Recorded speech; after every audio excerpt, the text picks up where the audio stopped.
आपको समूह में प्राप्त हो गया होगा PDF। तो आरंभ करते हैं हम। सर्वप्रथम श्री हनुमान जी महाराज का ध्यान और फिर हम सुंदरकांड की ओर प्रवेश करेंगे। ओम मनोजवं मारुतितुल्यवेगं जितेन्द्रियं बुद्धिमतां वरिष्ठं वातात्मजं वानरयूथमुख्यं श्रीरामदूतं शरणं प्रपद्ये। श्रीरामदूतं शरणं प्रपद्ये। श्री हनुमान जी महाराज को जो उपमा दी गई है इस स्तुति में, आज थोड़ा हम इसको भाव समझें और फिर प्रतिदिन हम यही स्तुति करके ध्यान करके हम श्री हनुमान जी महाराज का ध्यान करते हुए आगे बढ़ेंगे। तो इसमें है मनोजवम। मनोजवम एक विशेषता गुण जो है श्री हनुमान जी महाराज के लिए प्रयोग किया गया। मनोजवम, मनोजवम मन की गति से चलने वाले, माने जो ये मनोजवम शब्द प्रयोग किया गया है वह है श्री हनुमान जी महाराज की जो गति है मन के समान में है, माने इच्छा शक्ति से किसी भी कार्य को संपन्न करने में जो सक्षम हो वो मनोजवम है। मनोजवम एक ये विशेषता होती है। मारुत तुल्य वेगम, मारुत यानी मरुत अर्थात वायु, तो मारुत तुल्य, तुल्य अर्थात होता है समान, तो मारुत तुल्य वेगम, वेगम का अर्थ जो गति है, तो उनकी जो गति है श्री हनुमान जी महाराज जी की जो गति है वह मारुत तुल्य वेगम अर्थात मरुत के समान है, वायु के समान है जिनकी गति।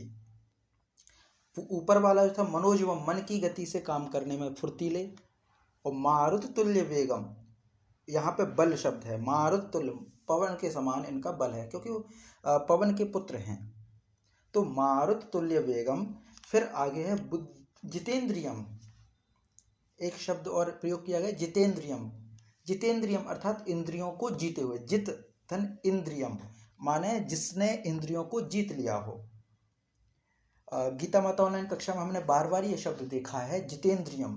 भगवान श्री कृष्ण अर्जुन को बार बार ये प्रेरित करते कि इंद्रियों को जीतो। इंद्रियों को जीतना बहुत आवश्यक है, हम इंद्रियों के वश में ना हो जाएं, और बहुत अच्छा उदाहरण दे करके समझाया था उस बात को। तो यहाँ पर भी जितेंद्रियम, जिसने इंद्रियों को जीत लिया हो। ध्यान रखिए, इंद्रियों को जीतना अलग चीज है और इंद्रियों की निष्क्रियता, मतलब इंद्रियों के क्या वो शब्द प्रयोग किया जाना चाहिए जिसमें इंद्रियों की अपंगता हो। इंद्रियों की अपंगता अलग चीज है और इंद्रियों को जीतना एक अलग चीज है। जैसे कोई व्यक्ति है जिसको दिखाई नहीं देता है, ये कमजोरी है उसकी, तो उसको हम ये नहीं कहेंगे कि उसने नेत्र इंद्रिय को जीत लिया, नहीं, मन के जो नेत्र है वो उसको काम कर रहे हैं। तो जितेंद्रिय हम उसको नहीं कहेंगे। जो कोई बहरा है तो हम कहेंगे नहीं कर्णेंद्रिय से तो जितेंद्रिय, ऐसा नहीं है। जितेंद्रिय वो है कि उसकी इंद्रियां भी सही तरीके से काम करें, उसके बावजूद भी जो है वो उनके वश में ना हो, वो होता है जितेंद्रिय। इसको सरल उदाहरण से समझे, किसी के पास खाना नहीं है और बेचारा भूख से बैठा है, तो हम कहेंगे वो व्रत कर रहा है, नहीं, वो व्रत नहीं है, उसके प्रति अभाव है, उसके पास अभाव है, इसीलिए वह भूखा बैठा है। कल्पना कीजिए कहीं से एक रोटी का निवाला मिल जाए, भूखा है तो वो खा लेगा, तो व्रत नहीं है वो। व्रत होना क्या होता है? व्रत संकल्पित है, संकल्प है उसका कि मैं भोजन नहीं लूंगा, अन्न का निवाला नहीं लूंगा, और चारों तरफ पकवान रखे हुए हैं उसके बावजूद भी वो ना खाए, वो है जितेंद्रिय, उसने स्वाद इंद्रिय को जीत लिया है। तो दोनों में अंतर है। इंद्रियों की अपंगता नहीं होना चाहिए, इंद्रियां सक्षम हो, स्वस्थ हो, उसके बावजूद इंद्रियों के वश में ना रहना जितेंद्रिय होना है। तो श्री हनुमान जी महाराज का अपनी इंद्रियों पर पूर्ण नियंत्रण है। फिर आगे आता है बुद्धिमतां वरिष्ठम। बुद्धिमतां वरिष्ठम माने सबसे वरिष्ठ, माने वर का मतलब होता है श्रेष्ठ, श्रेष्ठ। बुद्धिमता माने बुद्धिमान जो है, बुद्धिमताम, बुद्धिमत का जो है षष्ठी का बहुवचन है, तो बुद्धिमता माने विद्वानों में जो सबसे श्रेष्ठ हो, बुद्धिमानों में जो सबसे श्रेष्ठ हो। वरिष्ठम जो कारक प्रकरण आता है व्याकरण में, संस्कृत व्याकरण में, वहां कहते हैं कि षष्ठी बहुवचन या सप्तमी बहुवचन का प्रयोग किया जाता है कि किसी में यतश्च निर्धारण एक सूत्र है, माने किसी को निर्धारण करना हो किसी चीज में। जैसे हम कह देते हैं ना कि कवियों में कवि नाम कालिदास श्रेष्ठ, कवियों में कालिदास श्रेष्ठ है, वैसे कह दिया कि बुद्धिमताम वरिष्ठम, जो बुद्धिमताम माने बुद्धिमानों में श्रेष्ठ हैं, वरिष्ठ हैं। वो श्री हनुमान जी महाराज हैं। अब वरिष्ठ को हम आजकल प्रयोग कर देते हैं जो आयु से वरिष्ठ हो। हम कहते हैं ना वरिष्ठ है परिजन, वरिष्ठ व्यक्ति है। वरिष्ठ का मतलब सिर्फ ये नहीं है कि वो आयु बड़ी है तो बड़े हो गए, नहीं। वरिष्ठ माने उनका व्यवहार, उनका स्वभाव, उनकी समझदारी, ये सब बातें होती। तो वरिष्ठम। फिर आता है वातात्मजम वानर यूथ मुख्यम। वातात्मजम, वात माने वायु, आत्मजम, आत्मजम प्रयोग किया जाता है पुत्र के लिए। जो आत्म ज माने होते जन्मना, जो आत्म ज स्वयं से जन्मा हो, तो आत्मज माने पुत्र, और वातात्मजम जो वायु का पुत्र है, वातात्मजम। फिर कहते हैं वानर यूथ मुख्यम। वानर माने जंगल में रहने वाला एक विशेष समुदाय, इनको हम वानर कहते हैं। वानर यूथ, यूथ माने समूह, वानर यूथ। आजकल अभी एक अंग्रेजी में शब्द प्रयोग होता है यूथ माने युवा। तो वानर यूथ, अगर ऐसा कहें वानर माने जंगल में रहने वाले युवाओं के मुख्य, तो भी सही है, क्योंकि बहुत सारे संस्कृत में मतलब जो हमारी संस्कृत हो या हिंदी हो, उसके बहुत सारे शब्द अंग्रेजी में प्रयोग किए जाते हैं। जैसे एक शब्द प्रयोग किया जाता है कि ऋषिमुख पर्वत नियर आई। नियर आई माने पास आ गया, तो नियर शब्द वहां पे पास के अर्थ में है, और नियर अंग्रेजी में भी पास के रूप में होता है। तो यहाँ पे है वानर यूथ मुख्यम, जो ये वानर सेना है उनके समूह के मुख्य पात्र हैं, सेना प्रमुख हैं, वानर यूथ मुख्यम। और फिर आगे कहते हैं, अंत में कहते हैं श्री राम दूतम। श्री राम के दूत बने। जो दूत माने जो अपना संदेश एक स्थान से संदेश को दूसरे स्थान तक भली भांति प्रेषित कर सके, वो दूत है। तो श्री राम दूतम, ऐसे जो श्री राम के दूत हैं, शरणम प्रपद्ये।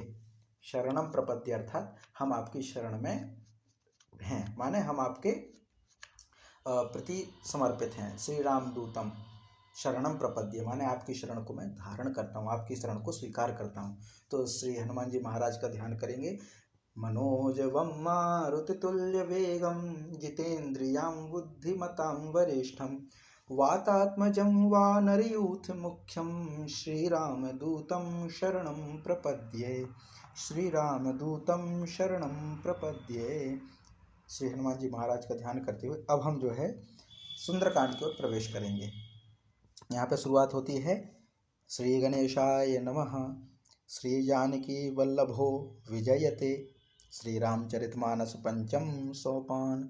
अब यहाँ पे जो है श्री जानकी वल्लभो, श्री जानकी वल्लभो। कल हमने जो श्री रामचरितमानस का मंगलाचरण पढ़ा था उसमें था राम वल्लभा, राम वल्लभा जानकी माता के लिए प्रयोग किया गया था, और जानकी वल्लभ प्रभु श्री राम के लिए प्रयोग किया गया है। ये इसलिए ताकि पिछला जो है जो हमने कल पढ़ा था वो रिवीजन हो सके, उसको हम समझ सकें, उससे जुड़ सकें। तो श्री जानकी वल्लभो विजयते, श्री रामचरितमानस पंचम सोपान सुंदरकांड। अब यहाँ से आरंभ होता है जो पहला श्लोक है। शांतम शाश्वतम प्रमेयम अघनम अनघम, क्षम्यताम अनघम। शांतम शाश्वतम अप्रमेयम अनघम निर्वाण शांति प्रदम। क्या क्या है प्रयोग, किसके लिए किया गया है, तो आगे पूरे वर्णन में आएगा कि जो शांत हैं, शाश्वत हैं। शाश्वत माने आजकल एक शब्द बहुत ज्यादा चल रहा है सनातन। सनातन का सीधा अर्थ है जो कल था, जो आज है, वो जो कल भी रहेगा, जिसको हम एक शब्द प्रयोग करते थे शाश्वत। कुछ तत्व होते, कुछ भाव होते हैं जो शाश्वत है, जो मूल्य होते हैं ना, मानवता के कुछ मूल्य हैं जो शाश्वत हैं, जैसे प्रेम, जैसे सत्य, जैसे दया, ये शाश्वत हैं, चले आ रहे हैं, कल भी थे, आज भी हैं, कल भी रहेंगे। तो वो शाश्वत, शाश्वत अर्थ है कि शाश्वत का अर्थ है जो आज है, कल भी था और कल भी रहेगा, सीधा ये भाव है शाश्वत के प्रति। फिर आगे है अप्रमेयम। अप्रमेयम मतलब क्या होता है, तो प्रमेय, प्रमेय माने जिनको प्रमाण से जाना जाए। जैसे एक शब्द प्रयोग होता है प्रमाण, प्रमेय, तो जिसको जाना जा सके, माने जो जानने के योग्य हो वो प्रमेय है, जो जानने के योग्य हो वो प्रमेय है। जैसे पीने के योग्य हो पेय, खाने के योग्य हो खाद्य, आखिरी में या आ रहा है ना, या वैसे ही तो प्रमा, प्रमा माने होता है ज्ञान, और प्रमेय माने जो ज्ञान के योग्य, माने जिसको जाना जा सके।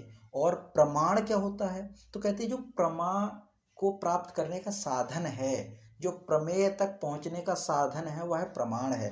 तो अप्रमेय क्या होगा, ना प्रमेय इति अप्रमेय, जिसका प्रमेय माने जो जानने से परे हो। तो ऐसा कौन है, ईश्वर के लिए प्रयोग किया जाता है, जो शांत हैं, शाश्वत हैं, अप्रमेय हैं। अप्रमेय माने जिनको जाना ना जा सके, अप्रमेय हो। इस धरती पे जो कुछ भी है उन सबको हम जान सकते हैं, है ना। हम अपने आसपास रखे हुए जो वातावरण है या पर्यावरण है, इन सबको हम जान सकते हैं। मोबाइल है, इसको भी चलाना सीख सकते हैं। लैपटॉप है, इसको भी जान सकते हैं। ताला चाबी या फिर हमारे जो यंत्र वगैरह रखे, सबको जान सकते हैं। तो ये प्रमेय हैं।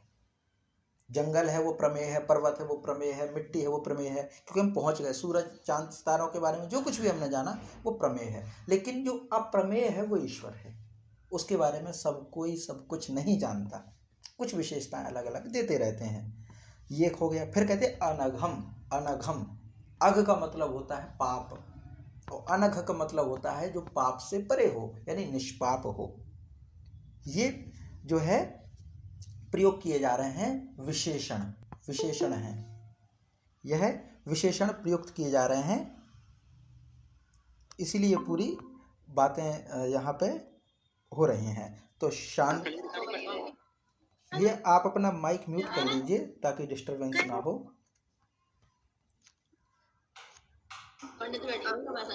आप भैया, आप जो है माइक म्यूट कर लीजिए, अभी जो जुड़े हैं।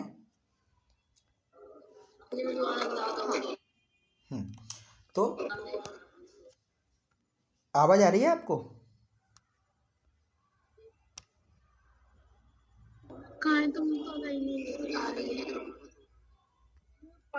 पढ़ने बैठे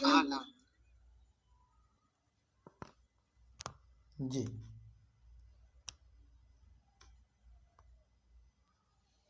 तो अब ये जो चल रहा है पूरा विशेषण दिए जा रहे हैं श्री राम के लिए। अंत में जो स्थिति हो रही है वो श्री राम के लिए हो रही है। तो शांतम, जो शांत हैं, शाश्वत हैं, अप्रमेय हैं, अनघ हैं। फिर आगे हैं निर्वाण शांति प्रदम। निर्वाण, निर्वाण का मतलब होता है मोक्ष। शांति प्रदम, परम शांति देने वाले। प्रदम माने प्रदान करने वाले, प्रदम माने प्रदान करने वाले। निर्वाण शांति प्रदम, मोक्ष रूपी परम शांति देने वाले हैं जो। और फिर आगे है, माने इतना हो गया कि शांतम शाश्वतम अप्रमेय मनगम निर्वाण शांति प्रदम। फिर है ब्रह्मा शंभु फणीन्द्र सेव्यम मनिषम। ब्रह्मा, शंभु और शेष, यानी फणीन्द्र, शेषनाग के लिए प्रयोग किया जाता है। फणी, फणी माने है सांप, फण वाले है ना, फणी। और इंद्र माने है विशेष, प्रमुख। जो सांपों में प्रमुख हो वो शेषनाग जी हैं, यानी शेष जी कहा गया है, संबोधित किया गया शेष जी, अर्थात शेषनाग के रूप में। तो ब्रह्मा शंभु फणीन्द्र। फिर है सेव्य, सेव्यम अनिशम। सेव्य अनिशम माने निरंतर, अहर्निश। सेवित माने सेवा की, किसने? ब्रह्मा जी के द्वारा सेवित। सेवित माने सेवा प्राप्त करना। जैसे एक होता है सेवक और एक होता है सेवित, माने जिससे सेवित, जैसे कहते हैं ना पोषित। पोषित होना माने पोषण प्राप्त होना, पोषित माने पोषण प्राप्त होना। तो सेवित हैं, माने कहने का मतलब यह है कि श्री राम जी जो हैं वह ब्रह्मा जी द्वारा, शंकर जी द्वारा और शेष जी द्वारा निरंतर सेवित हैं। माने ये लोग निरंतर जिनकी सेवा में तत्पर हैं। और फिर आगे हैं वेदांत वेद्यम विभुम। वेदांत द्वारा, वेद्यम, वेद्यम माने जानने योग्य हैं। अगर कुछ जाना जा सकता है तो वेदांत के द्वारा। वेदांत क्या है? तो वेदांत जो है जो आत्म का ज्ञान कराए, ये उपनिषद से संबंधित है। वेदांत माने उपनिषद। शाब्दिक अर्थ अगर समझे तो वैदिक साहित्य का अंतिम हिस्सा, जिसको हम कहते हैं वेद का अंतिम भाग। वेद धन अंत तो हो जाएगा वेदांत। और ये जो वेदांत दर्शन है वो उपनिषदों को प्रमाण मानता है। वेदांतो नाम उपनिषद प्रमाणम। वेदांत दर्शन में उपनिषदों को प्रमाण माना जाता है। और उपनिषद जो हैं वो आत्मविद्या का भंडार है। आत्मविद्या के बारे में भारतीय संस्कृति में आज नहीं तो कल जो भारतीय सभ्यता को मानता है वो इस बात को जरूर स्वीकार करता है कि मैं कौन हूं, मैं क्या हूं और मैं क्यों हूं, अपने बारे में जरूर प्रश्न पूछता है। क्या मैं ये हाड़ मास का पुतला हूं? जब कोई व्यक्ति संसार में रम जाता है, माया के वशीभूत हो जाता है, दूसरे का उदाहरण क्यों नहीं, जिनकी रचना हम पढ़ रहे उन्हीं का उदाहरण ले लिया जाए, कि जब कोई व्यक्ति इस हाड़ मास के शरीर को सब कुछ मान बैठता है, पत्नी के प्रति इतना आसक्त हो जाता है, तो वो ये भूल जाता है कि रात है या दिन है, मुर्दा बह रहा है या क्या कुछ है, बारिश हो रही है, वो पत्नी के प्रेम में आगे बढ़ जाता है, अनन्य प्रेम करने वाला हो जाता है। लेकिन जब उसको पता चलता है कि सामने वाला जो है वो सिर्फ एक हाड़ मास का पुतला है, उसको झकझोरा जाता है, कि कह देते हैं कि लाज ना आती आपको तोरे आया हूं साथ, धिक धिक ऐसे प्रेम को कहा करूं मैं नाथ। ये कहती हैं जो तुलसीदास जी की पत्नी है, तुलसीदास जी की जो पत्नी है वो उनको कहती हैं कि ऐसे प्रेम को धिक्कार है जो इतना पीछे पड़ा हुआ है, कि पत्नी का वियोग इतना बड़ा और आप राम कथा कहने वाले हैं, इतना भी नहीं सह सके आप। और फिर आगे कहते हैं, वो कहते हैं कि मैं प्रेम करता हूं आपको, तब वो कहते हैं कि अस्ति चर्ममय देह मम, तुलसीदास जी की पत्नी कहती हैं अस्ति चर्ममय देह मम तामे ऐसी प्रीति। अब ये झकझोरा जा रहा है, जो व्यक्ति माया के वशीभूत है, जो संसार के आकर्षणों में फंसा हुआ है, उसको कोई ना कोई जगाने वाला होता है, और जिसने जगा दिया वो अपने जीवन के लक्ष्य को प्राप्त कर लेता है। तो कहते हैं अस्ति चर्ममय देह मम तामे ऐसी प्रीति, ऐसी जो सिया राम में होती न ताऊ भव भीति। जो अस्थि चर्ममय देह है मेरा, इसमें क्या है, हाड़ मास का पुतला ही तो है, चमड़ी है, कोई व्यक्ति सुंदर है, कोई व्यक्ति कुरूप है, कैसे है, चमड़ी ही तो है, किसी की चमड़ी साफ है, किसी की चमड़ी खराब है, इतना सा अंतर है। और खराब क्यों कहना, खराब तो कहा ही नहीं जा सकता, क्षमा चाहेंगे इसके लिए, खराब नहीं कहा जा सकता, रंग का अंतर है, और रंग कोई बुरा नहीं होता, कोई अच्छा नहीं होता। वैज्ञानिक तो सिद्ध करने लगे हैं जो ज्यादा सांवले हैं वो कैंसर से बचते हैं। तो अब हमारा मन तो लल जाता है, तो चमड़ी है मात्र, तो अस्थि चर्म, अस्थि माना हड्डी है, चर्म में देह मेरा है, और उसमें तुम इतने आसक्त हुए जा रहे हो। अगर ऐसे ही आसक्ति प्रभु श्री राम के चरणों में होती तो तुम्हारा संसार सागर पार हो गए होते तुम। तो ऐसे झकझोरने वाला कोई ना कोई आता ही है। तो वेदांत हैं जो हमें आत्मविद्या देते हैं, ये वेदांत ही हैं, उपनिषद ही हैं जो हमें प्रेरित करते हैं कि संसार में ब्रह्म ही निवास करता है। सर्वप्रथम कहते हैं ईशावास्यमिदं सर्वम, ईशावास्य उपनिषद का पहला ही घोष है, ईशावास्यमिदं सर्वम यत्किंच जगत्याम जगत, जो कुछ भी दिखाई देता है, यत्किंचत, जो कुछ भी दिखाई दे रहा है वो सब ईश्वर का ही निवास है, ईश्वर ही भरा पड़ा है इस संसार में, हर जगह ईश्वर है, ब्रह्म है।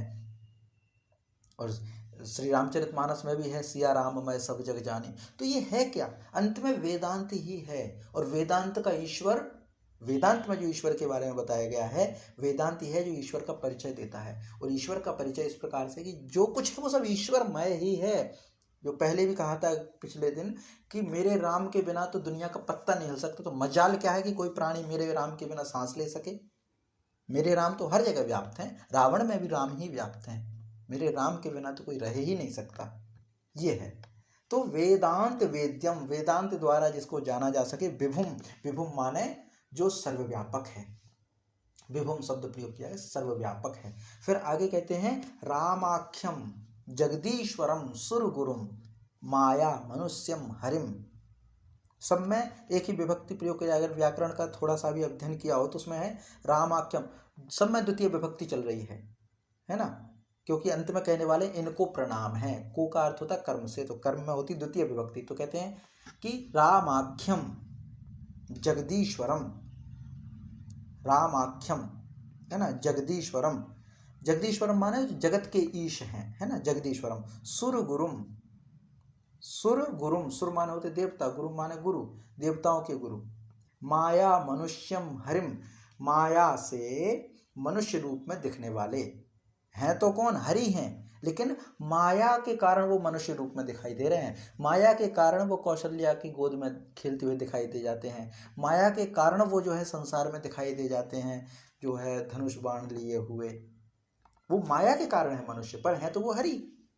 फिर आगे कहते वंदे अहम, वंदे अहम, वंदे अहम माने मैं वंदना करता हूं, किसकी, तो ऊपर एक पंक्ति में शब्द लिखा हुआ है रामाख्यम।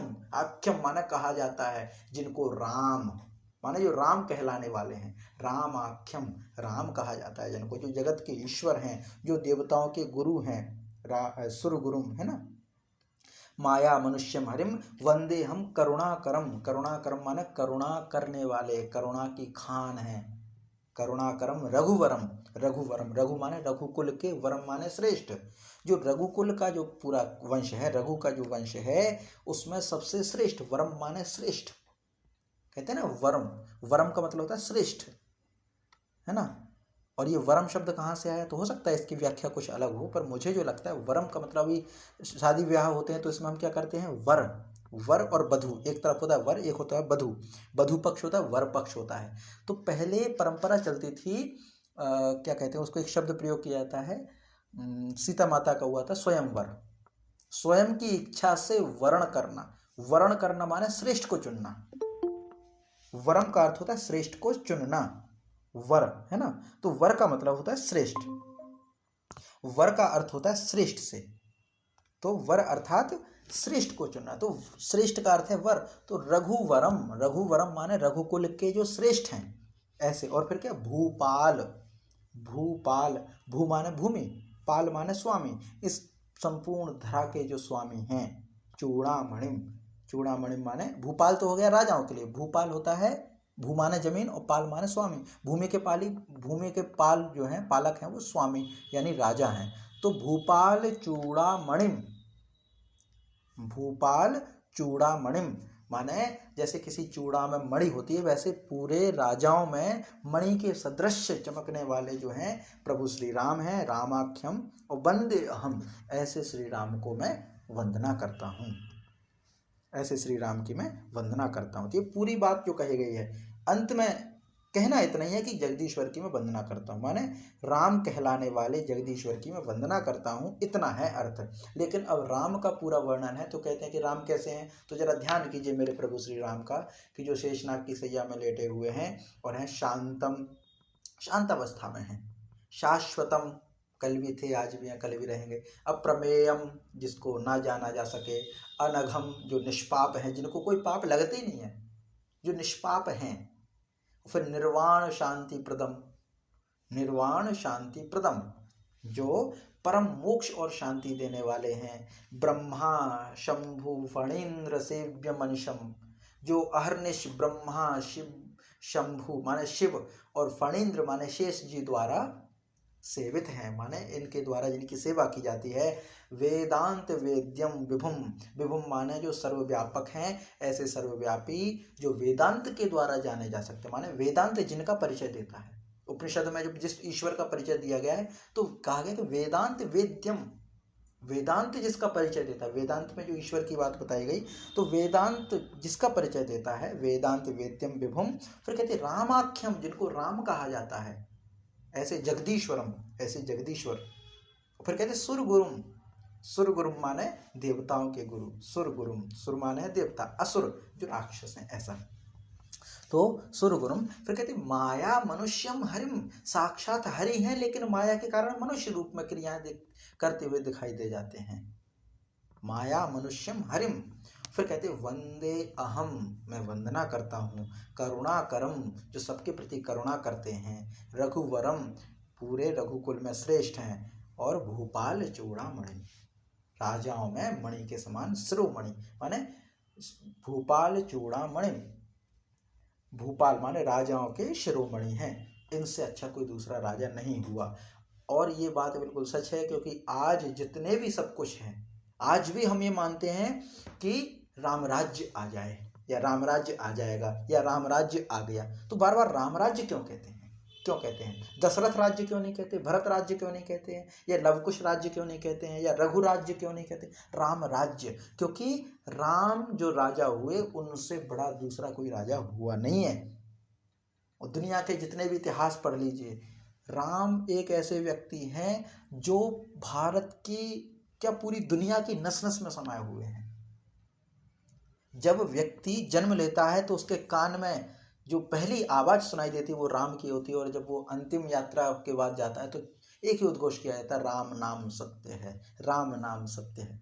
अर्थात क्या है कि ये शरीर तो नश्वर है, जो तो निपट गया, खत्म हो गया, लेकिन राम जो है वो शाश्वत हैं, इसलिए कहते हैं राम नाम सत्य है, राम ही है जो सत्य है। तो ऐसे राजा तो आज तक हुए नहीं हैं। कष्ट हो तो राम निकलता है मुख से। तो ऐसे जो राजा जो समाज में व्याप्त हो गए हैं, तो वो तो राजाओं के राजा हैं। उनसे बड़ा राजा तो दुनिया में कोई दूसरा हुआ नहीं है। और उनका जो राज्य है वही राम राज्य है, जिनके राज्य की प्रशंसा आज तक है, जिनके राज्य की कीर्ति आज भी है, जो राम राज्य लाने के लिए हम इतने आतुर हैं। तो ये पूरा यहाँ पे है। तो पहला पूरा श्लोक होता है कि शांतम शाश्वतम प्रमेयमघ्नम निर्वाण शांति प्रदम ब्रह्मा शंभु फणीन्द्र सेव्य मनिषम वेदांत वेद्यम विभुम रामाख्यम जगदीश्वरम सुरगुरुम माया मनुष्यम हरिम वंदेहम करुणाकरम रघुवरम भूपाल चूड़ामणिम। जी, आप में से कोई इसका पाठ करना चाहें पाठ कीजिए। पीडीएफ आपको ग्रुप में भेज दी है, और चूंकि स्क्रीन शेयर होने में प्रॉब्लम हो रही है इसीलिए ये है।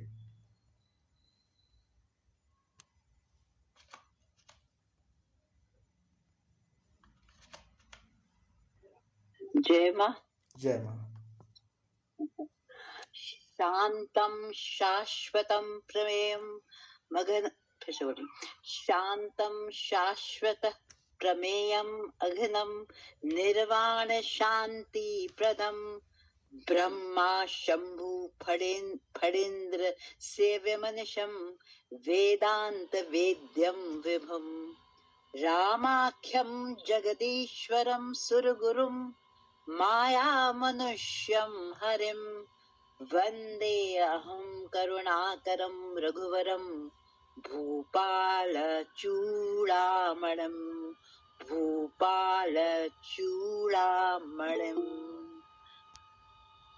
श्री राम। जय राम। जय राम। जी, इसके पश्चात है फिर आगे, फिर कहते हैं नान्या स्पृहा रघुपते हृदय स्मदीये सत्यम वदामि च भवान खिलांतरात्मा भक्तिम प्रयच्छ रघुपुंगवः निर्भराम में कामादि दोष रहितम कुरु मानसं च। अब इसमें कहते हैं नान्या स्पृहा। नान्या स्पृहा, नान्य नान्य माने ना अन्य, ना अन्य माने कोई दूसरी, ना माने नहीं, दूसरी नहीं, दूसरी नहीं, ना अन्य,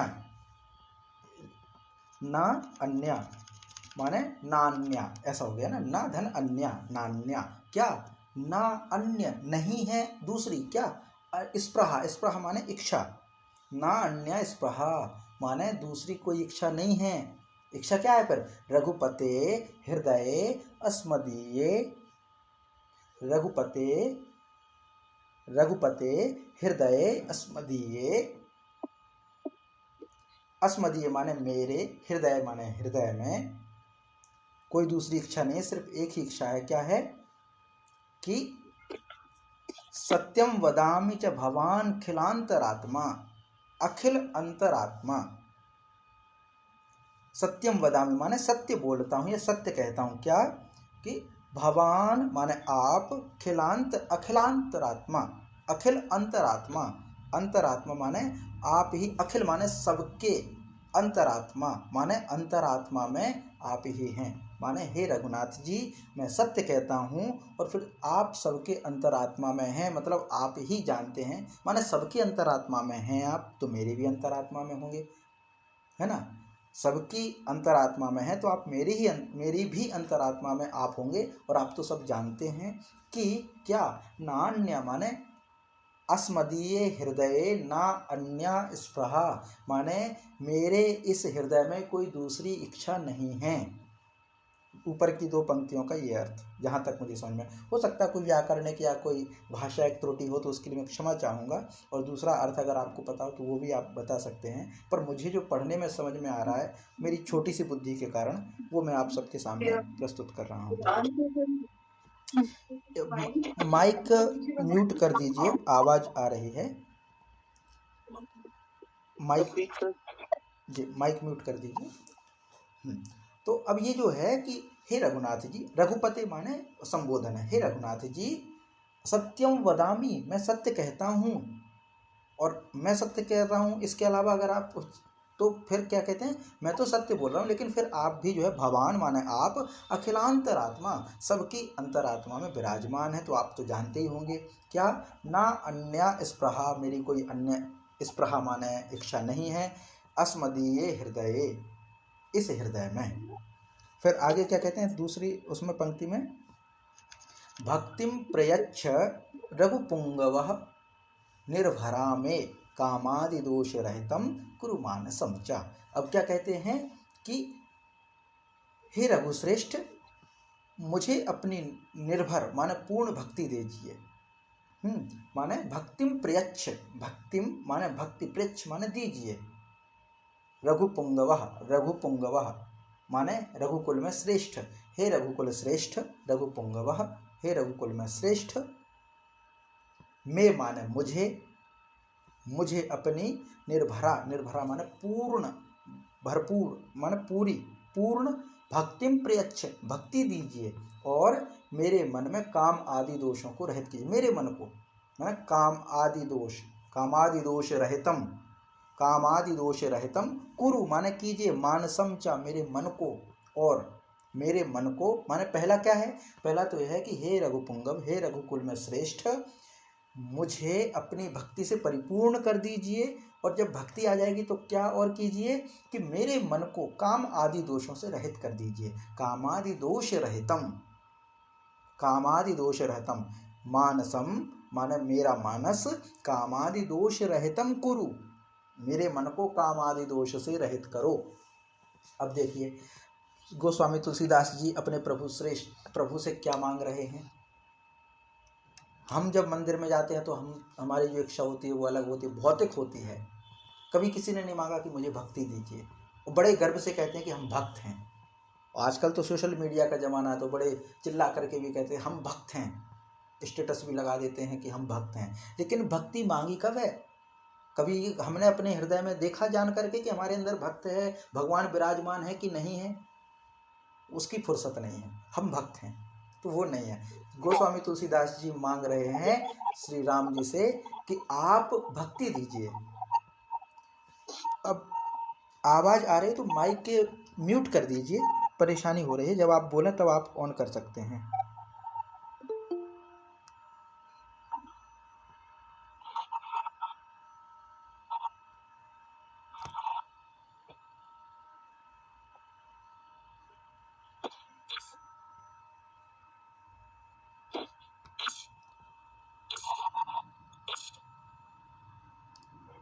थोड़ा डिस्टरबेंस हो रहा है इसलिए।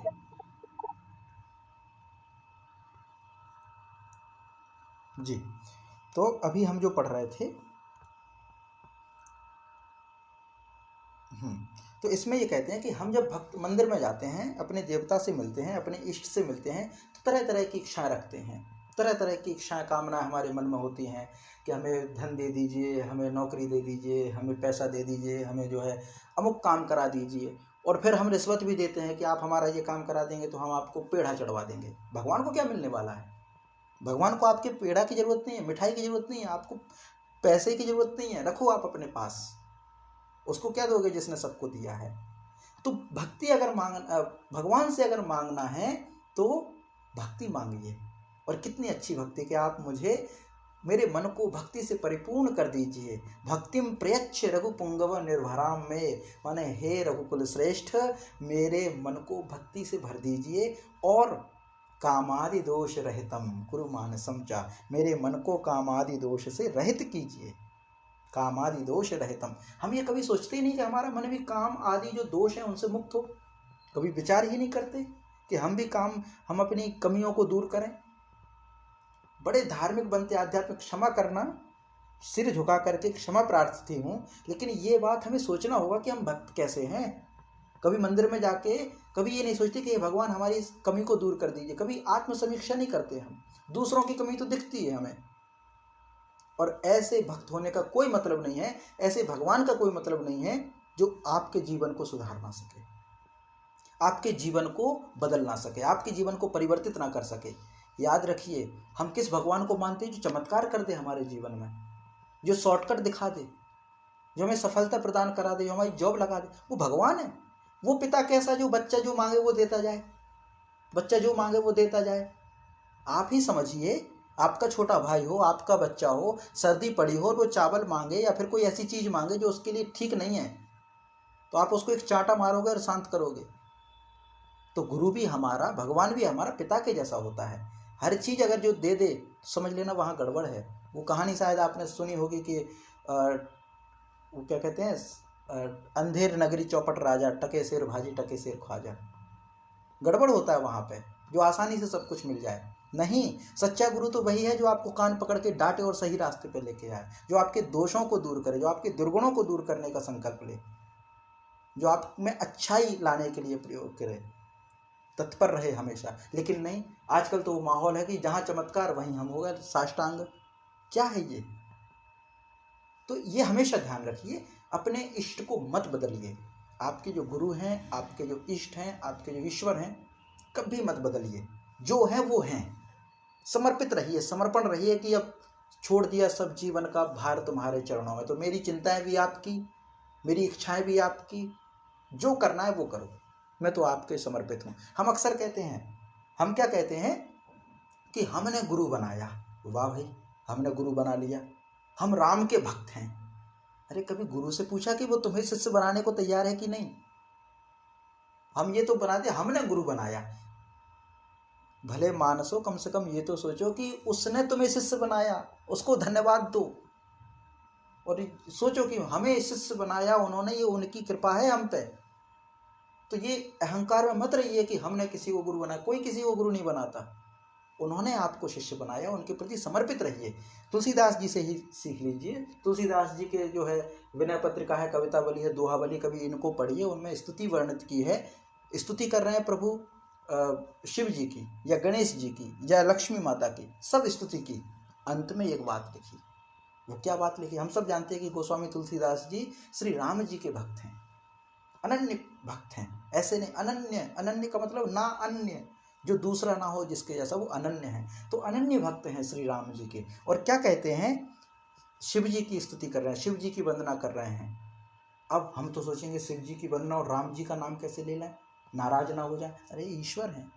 तो तुलसीदास जी वहां पे पूरी स्तुति करेंगे शिव जी की, और अंत में कहते हैं, हे शिव जी, मुझे यही वर दीजिए कि मैं श्री राम मेरे हृदय में निवास करें। क्या बुरा है? क्या बुरा है? कौन होगा ऐसा गुरु जो कहते अपने माता पिता को छोड़ दो? ऐसा अगर कोई सिखाता तो वो गुरु नहीं है, माता पिता का कर्ज है। और ऐसे कोई नहीं होता। ये जो सच्चा गुरु होता है वो कभी यहाँ से नहीं भटकाता, तुम वहाँ छोड़ के मेरे बाड़े में आ जाओ, वहाँ की छोड़ दो यहाँ आ जाओ, नहीं। गुरु तो ये कहेगा तुम अपने गुरु का सम्मान करो। तो ज़्यादा ना करते हुए इससे हमें यही सीख लेना चाहिए कि हम कभी ईश्वर का ध्यान करें और ये मांगे कि हे ईश्वर, हमारे हृदय को भक्ति से परिपूर्ण कर दो, और हमारे मानस को, हमारे मन को काम आदि जो दोष हैं, काम भी है, क्रोध भी है, लोभ, मोह, ईर्ष्या, ये सब जो हैं, इन सब से मुक्त कर दो। ये प्रार्थना करनी चाहिए। धन दौलत तो मिल ही जाती है, संसार है तो जी ही लेंगे। जब हम बड़े इष्ट के पास पहुंचे हैं अपनी इच्छाओं को लेकर के, तो मांगना भी तो बड़ा चाहिए कुछ।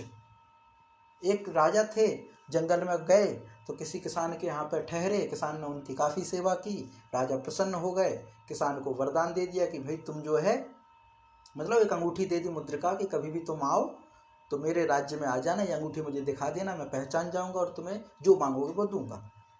तो ठीक है भाई, पहुंचा, कभी समय मिला पहुंच गया। राजा पहचान गए कि हाँ ये वही किसान है जिसने मेरी बड़ी सेवा की थी। तो बोलो किसान क्या चाहते हो? अब चक्रवर्ती सम्राट सामने बैठे हैं और यहाँ पे जो किसान है वो खड़ा हुआ, हाथ जोड़े। राजा बोलते हैं बोलो क्या मांगते हो, मांगो, सब दूंगा, जो मांगोगे वो दिया जाएगा। तो किसान बड़े संकोच में पड़ा हुआ और हाथ जोड़ करके कहता है कि महाराज बाकी तो सब ठीक है, बस हमारे खेत में जो है कद्दू की फसल बिगड़ गई, तो 2 कद्दू दिलवा दीजिए तो बड़ी महिमा होगी आपकी। ऐसे मूर्ख व्यक्ति को सोचना चाहिए कि